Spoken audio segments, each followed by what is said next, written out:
दोस्तों, स्वागत है एक और नए वीडियो में। और आज हम इसमें जानेंगे सेमेस्टर 1 मेजर कोर्स हिंदी का सिलेबस। पिछले वीडियो में हमने जाना था यूनिट 1 का सिलेबस जाना था और आज हम इसमें जानेंगे यूनिट 2 का सिलेबस।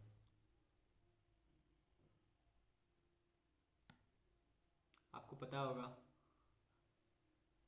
मेजर कोर्स 1 में हमें हिंदी साहित्य का इतिहास पढ़ना है। हिंदी साहित्य का इतिहास हमने यूनिट 1 में देखा और अब हम यूनिट 2 में देखेंगे आदिकाल का नामकरण और काल सीमा। आदिकाल का नामकरण और काल सीमा। आदिकाल का नामकरण 4 आधार पर किया जाता है। पहला है कर्ता के आधार पर, दूसरा है प्रवृत्ति के आधार पर और तीसरा है विकासवादिता के आधार पर और चौथा है सामाजिक तथा सांस्कृतिक घटनाओं के आधार पर। पहला हमने देखा कर्ता के आधार पर, दूसरा देखा प्रवृत्ति के आधार पर, तीसरा देखा विकासवादिता के आधार पर और चौथा हमने देखा सामाजिक तथा सांस्कृतिक घटनाओं के आधार पर। लेकिन हमें सेमेस्टर 1 में ये सब नहीं पढ़ना है। हमें पढ़ना है हिंदी के प्रमुख इतिहासकारों द्वारा किए गए काल विभाजन को। हिंदी के प्रमुख इतिहासकारों द्वारा किए गए काल विभाजन। इसमें सबसे पहले हम पढ़ेंगे ग्रियर्सन को, फिर पढ़ेंगे मिश्र बंधुओं का काल विभाजन, इसके बाद आचार्य रामचंद्र शुक्ल का काल विभाजन। ये पढ़ने के बाद हम देखेंगे डॉक्टर रामकुमार वर्मा का काल विभाजन और अंतिम में हम देखेंगे डॉक्टर गणपति चंद्र गुप्त का काल विभाजन। इसके बाद नेक्स्ट टॉपिक है हमारा आदिकालीन काव्य प्रवृत्तियाँ। आदिकालीन काव्य प्रवृत्तियाँ।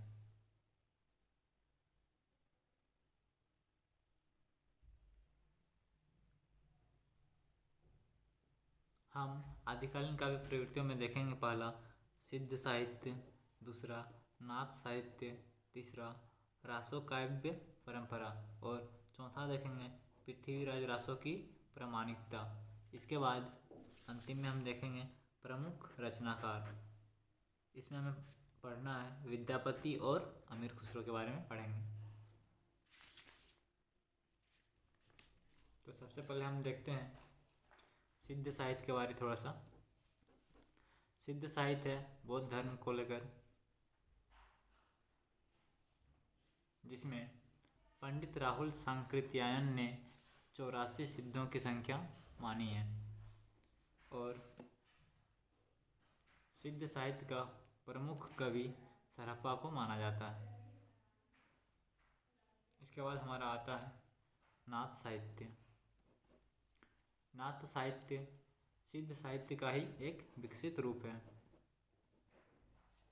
और नाथ साहित्य में हम बौद्ध परंपरा के साथ साथ शैव मत को स्वीकार किया जाता है, ये जानेंगे। नाथ साहित्य का प्रमुख कवि सरहप्पा को माना गया है।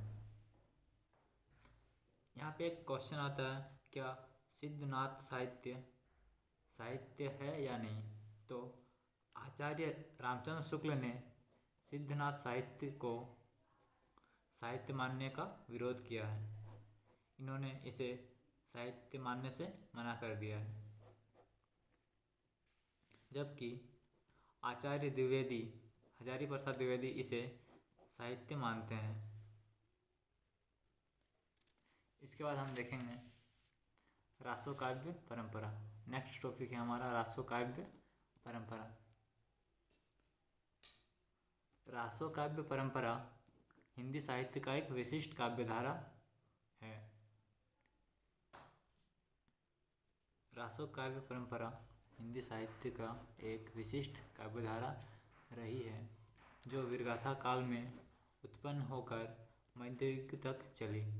इसके बाद हमारा टॉपिक है पृथ्वीराज रासो की प्रामाणिकता। पृथ्वीराज रासो चंद्रवरदायी कृत रचना है। इसमें इसे हिंदी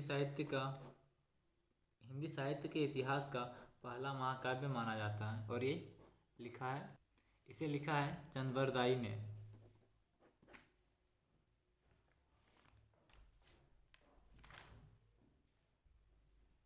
नेक्स्ट हमारा टॉपिक है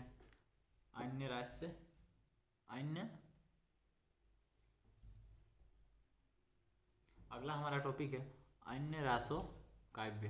इसमें हम देखेंगे खुमान रासो, विशलदेव रासो, हम्मीर रासो और लास्ट परमाल रासो।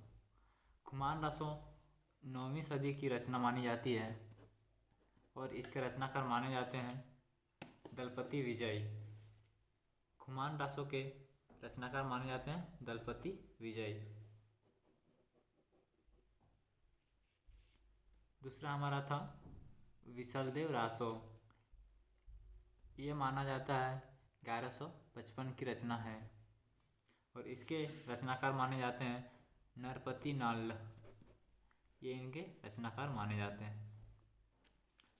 अगला हमारा आता है हम्मीर रासो। यह हम्मीर रासो हम्मीर और अलाउद्दीन का युद्ध का वर्णन किया गया है इसमें, ऐसा आचार्य रामचंद्र शुक्ल मानते हैं और यह उनकी कल्पना मात्र है। अंतिम हमारा आता है परमाल रासो। ऐसा माना जाता है कि इस रचना का मूल प्रति आज तक उपलब्ध नहीं हुआ है। हमें सेमेस्टर 1 के हिंदी साहित्य के इतिहास में यूनिट 2 में इतना ही पढ़ना है और हम नेक्स्ट वीडियो में देखेंगे यूनिट 3 का सिलेबस।